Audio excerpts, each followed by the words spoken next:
நீங்கள் எல்லோரும் இதிலே பானம் பண்ணுங்கள்.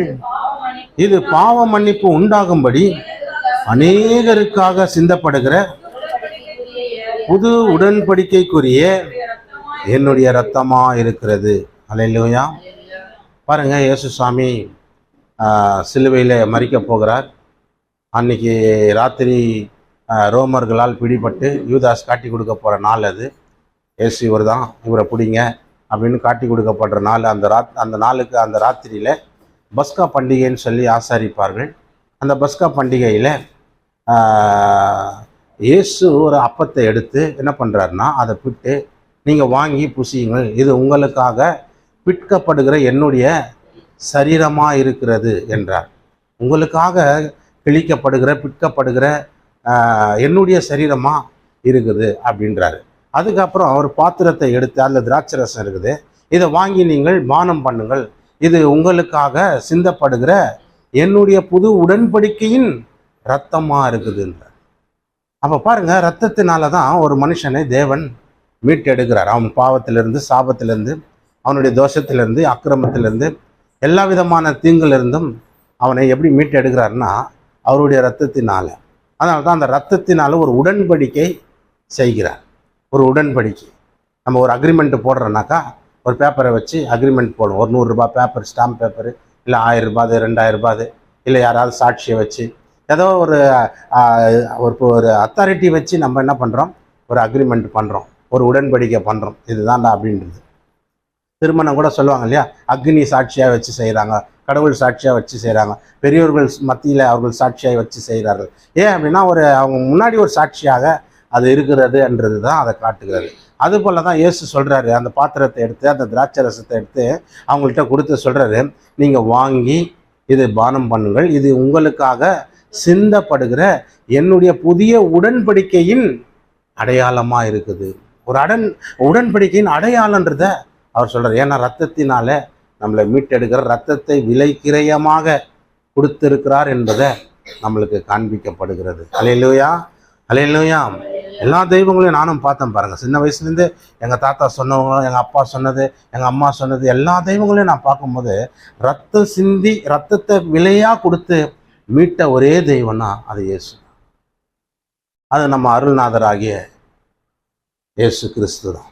ரத்தத்தை விலையாக கொடுத்து நம்மளை மீட்டார். எல்லா தெய்வத்தையும் நான் பார்த்தேன் பாருங்கள். சிறு வயதுலேருந்து நான் பார்த்துன்னு வரேன். எங்கள் தாத்தா சொல்லிக் கொடுத்த தெய்வங்கள், எங்கள் அப்பா சொல்லிக் கொடுத்த தெய்வங்கள், எங்கள் அம்மா சொல்லிக் கொடுத்த தெய்வங்கள், மூதாதையர்கள் சொல்லிக் கொடுத்த தெய்வங்கள் எல்லாத்தையும் நான் பார்க்கும்போது எந்த தெய்வமும் ரத்தத்தை சிந்தி மீட்ட மாதிரி எனக்கு தெரியல. எல்லாருடைய ரத்தத்தை வேணால் சிந்தி இருக்கிற தெய்வத்தை பார்த்தேன். அல்லேலூயா. ரத்தத்தை, எல்லாருடைய ரத்தத்தை சிந்தி இருக்கிற தெய்வத்தை பார்த்தா. ஆனால் ஒரே தெய்வம் நமக்காக ரத்தத்தை சிந்தி நம்மளை மீட்டார்னா அது இயேசு மட்டும்தான் என்பதை பின் வரும் நாட்களில் நான் அதை புரிந்து கொண்டேன். ரட்சிக்கப்பட்ட பிறகு முழுமையாக தெரிந்து கொண்டேன். ரத்தத்தினால மீட்ட ஒரே தேவன்னா அது நம்முடைய அருள்நாதர் இயேசு தான்றதை புரிஞ்சிச்சு. ரத்தத்தை சிந்தி ரத்தம் தான் ஒரு விலையாக கொடுத்தாரம்பார். ஏன்னா எல்லோரும் பாவம் செய்து தேவ மகிமை அற்றவர்களாய் மாறினார்கள். வேதம் சொல்கிறது எப்படின்னா, எல்லாரும் பாவம் செஞ்சுருக்காங்கடா, ஒருத்தர் பாக்கி இல்லை. எல்லாரும் பாவத்தை செஞ்சு தேவனுடைய மகிமையை அற்றவர்களாய் ஆனார்கள் என்று சொல்லும். அப்போ தேவனுடைய மகிமை இல்லாதவனா மனுஷன் மாறிட்டான். எப்போ மாறினா, ஆதாம் என்ற ஒரு மனுஷன் முதல் மனிதன் மூலமா, ஏவாள் என்ற முதல் மனுஷி மூலமா நம்ம பாவத்தை செய்தபடினால் தேவனுடைய மகிமையை இழந்தவர்களாய் மாறினார்கள். தேவனுடைய மகிமை இழந்துட்டாங்க. அப்போ அதனால தான் சொல்றாரு, எல்லாரும் பாவம் செய்து தேவ மகிமை அற்றவர்களாய் மாறினார்கள். எல்லாரும் அந்த பாவத்தை, அந்த ஆதாம் அடிப்படையில் வந்த ரத்தம் தான் நாமளும். மனு வர்க்கத்தையும் மனு குலத்தையும் ஒரே ரத்தத்தினால தோன்ற பண்ணினார் என்று நாம் வாசிக்கிறோம்.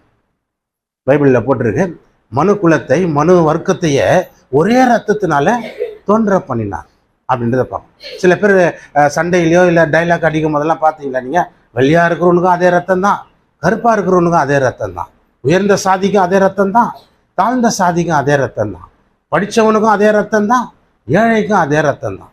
எல்லாருக்கும் ரத்தம் ஒன்று தான்றோம் இல்லையா? இல்லையா? உங்களுக்கு ஏதாவது மாறி கீறி வருதா? இல்லை, எல்லாருக்கும் ஒரே ரத்தம். ஏன்னா பைபிள் அப்படி தான் சொல்லிடுது, மனு வர்க்கத்தை ஒரே ரத்தத்தினாலே தோன்ற பண்ணினார். தப்ப வெப்ப சூழ்நிலையினால சிலர் கருப்பாகவும் சிலர் வெள்ளையாகவும் அப்படி ஆயிட்டார்கள். அவ்வளோதான். வெள்ளையாக தான் தேவன் படித்தார், அழகாக தான் படைத்தார். அந்த தப்ப வெப்ப சூழ்நிலையில் வெயிலில் வேலைகளை செய்து அவர்கள் நிறங்கள் மாறியதனால் அப்படியே அந்த நிறங்கள் மாறியவர்கள் ஒரு பிரிவாக பிரிந்து அவர்களுக்குன்னு ஒரு ஏரியாவையும் ஒரு நகரத்தையும் ஒரு ஊரையும் உண்டாக்கி கொண்டு அப்படி அவர்கள் பெருகினார்கள். அவ்வளோதான். மற்ற எல்லா ஜனங்களும் கடவுள் போல தான் அழகாக படைத்தாராம் பாருங்கள். அல்லேலூயா, அல்லேலூயா. ஒரு அம்மாவை கேட்டம்மா, நல்லா அழகாக இருந்தாங்க அந்த அம்மா. 2 வாரம் கழிச்சு அந்த அம்மா பார்க்குறேன், என்ன கருப்பாயிட்டுக்கிறாங்க. என்னம்மா அப்படி ஆயிட்டீங்க, என்ன ஆச்சு அப்படின்னு கேட்டால், வேர்க்கல்ல பிடிங்கிருந்தேன் சார், வெயிலில் வேர்க்கல்ல பிடிங்கிருந்தேன் சார், வெயிலே வேலை செஞ்சதுனால நிறம் மாறிடுச்சா. நல்லா இருந்தாங்கம்மா, நிறத்தில் இருந்தவங்க பிளாக்காக மாறிட்டாங்க. காட்டினா 2 வாரம் செஞ்ச வேலையிலேயே கலர் மாறிடுச்சு. அப்போ கஷ்டப்படுறது இந்த ஆப்பிரிக்கன்ஸ் எல்லாம் பார்த்தீங்கன்னாக்கா அவங்கெல்லாம் வந்து எப்படி இவ்வளோ கருப்பாக இருக்கிறாங்கன்னு காரணம்னா அப்படிப்பட்ட ஒரு இடம் அது. வெயில் அதிகமான உஷ்ணம் நிறைந்த ஒரு பகுதிகள், அங்கே வாழ்கிற மனிதர்கள் அப்படி வாழ்ந்தார்கள், அப்படி ஆயிட்டார்கள். அதனால அந்த நிறங்கள் அப்படி மாறியது. குளிர் பிரதேசம் பனி பிரதேசத்துலலாம் இருக்கும்போது நல்லா செக்க சேவல்னு இருக்கிறாங்க. கடவுள் அப்படி தான் நல்லா தான் படைத்தார். ஆனால் ரத்தம் ஒன்று தான். அல்லேலூயா. கலர் தான் கொஞ்சம் மாறும், நிறம், வெள்ளை நிறம், சிகப்பு நிறம், அந்த மாதிரிலாம் நிறங்கள் வேணா மாறணும் கண்டி, ரத்தம்ன்றது ஒன்று தான். ஏன்னா அந்த ரத்தத்தினால தோன்ற பண்ணினார் அப்படின்னு. இப்போ ஒரே ரத்தத்தினால தோன்ற பண்ணின மனுஷன் தேவனுடைய மகிமையை இழந்துட்டான். தேவனுடைய தொடர்பு இல்லை அவங்ககிட்ட. தேவனை சந்திக்கிற மாதிரி இல்லை. ஏன்னா அவனுக்குள்ள பாவம் வந்ததுனால தேவ மகிமை அவனால் காண முடியல. அப்போ தேவ மகிமை அற்றவனா அவன் விலகிட்டான், தூரமாக போயிட்டான். தேவனுக்கும் அவனுக்கும் நடுவில் அந்த பாவன்ற அந்த அக்கிரமம் என்ற அந்த சுவர் நிற்கிறதுனால அவன் தேவனை சந்திக்க முடியாமல், தேவனை பார்க்க முடியாமல் அவன் தூரமாக போயிட்டான். இப்போ அவனை சமீபமாக சேர்க்கணும், தேவனோடு தொடர்பு உள்ளவனா மாற்றணும், திரும்ப அவனுக்கும் தேவனுக்கும் ஒரு தொடர்பை ஏற்படுத்தணும். அவன் தேவன் எவ்வளவு நல்லவர் என்பதை அவன் அறியணுன்றதுக்காக அவர் என்ன பண்ணுறாரு, அவருடைய ரத்தத்தையே இந்த பூமியில் சிந்துறார். எந்த ரத்தத்தினாலே அவன் பாவம் செய்து தேவ மகிமை அற்றானோ அதே ரத்தத்தை, மனுஷ ரத்தத்தையே சிந்தி ஒரு விலையாக கொடுத்து நம்மளை மீட்டு எடுக்கிறார். அல்லேலூயா. இயேசு நம்மளை எப்படி மீட்டு எடுத்தா, காசு பணம் கொடுத்து நம்மளை மீட்கலை, சொந்த ரத்தத்தையே சிந்தி மீட்டார். அதனால தான் அந்த வசனத்தை பார்க்குறோம். என்ன பார்க்குறோன்னா, பின்பு அவர் பாத்திரத்தை எடுத்து ஸ்தோத்திரம் பண்ணி அவர்களுக்கு கொடுத்து, நீங்கள் எல்லோரும் இதில் பானம் பண்ணுங்கள், இது பாவ மன்னிப்பு உண்டாகும்படி அநேகருக்காக சிந்தப்படுகிற என்னுடைய புதிய உடன்படிக்கையாக இருக்கிறது. ரத்தத்தில் எழுதி கொடுக்குறேன் சார், ரத்தத்தை சிந்தி நான் உன்னை மீட்டெடுத்த, நீ எனக்கு சொந்தம். இனி அதுக்கு முன்னால் பாவத்துக்கு ஒரு அடிமை, பிசாசுக்கு அடிமை, தரித்திரத்துக்கு அடிமை, வியாதிக்கு நீ அடிமை.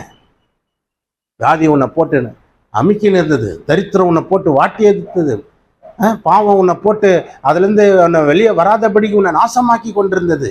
உனக்கு ஒரு நிம்மதி இல்லை, சந்தோஷம் இல்லை, சமாதானம் இல்லை, ஒரு முன்னேற்றம் இல்லை, உயர்வு இல்லை, ஆசீர்வாதங்கள் இல்லை, மிகுந்த உபத்திரவத்தையும் கஷ்டத்தையும் அனுபவித்திருந்தோம்.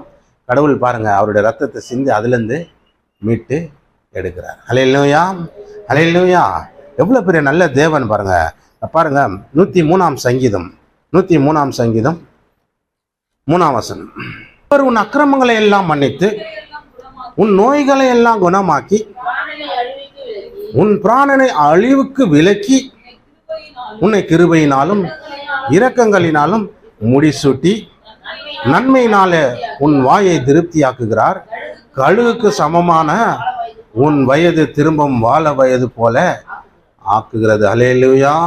பாருங்க எப்படி மீட்டு எடுக்கிறான்னா, இந்த ரத்தத்தை சிந்தி நம்மளை எப்படி மீட்டு எடுக்கிறான்னா, உன் அக்கிரமங்களை எல்லாம் மன்னித்து உன் நோய்களை எல்லாம் குணமா.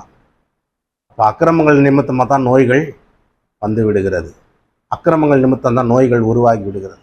அப்போ தேவன் எதுக்கு அந்த ரத்தத்தை சிந்தினார்னா, அந்த ரத்தத்தின் மூலமாக நம்முடைய அக்கிரமங்களை மன்னிக்கிறார், நம்ம நோய்களையும் குணமாக்குகிறார். அதனால தான் இயேசு இந்த ரத்தத்தை சிந்தினதெல்லாம் நம்மளுக்கெல்லாம் ஒரு வியாதிகள் வரும்போது, பலவீனங்கள் வரும்போது நம்ம என்ன சொல்லணும், இயேசு ரத்தம் ஜெயம். அந்த எண்ணெய் எடுத்து இயேசு ரத்தம் ஜெயன்னு பூசிக்கிறோம், தண்ணி எடுத்து இயேசு ரத்தம் தெளிக்கிறோம்.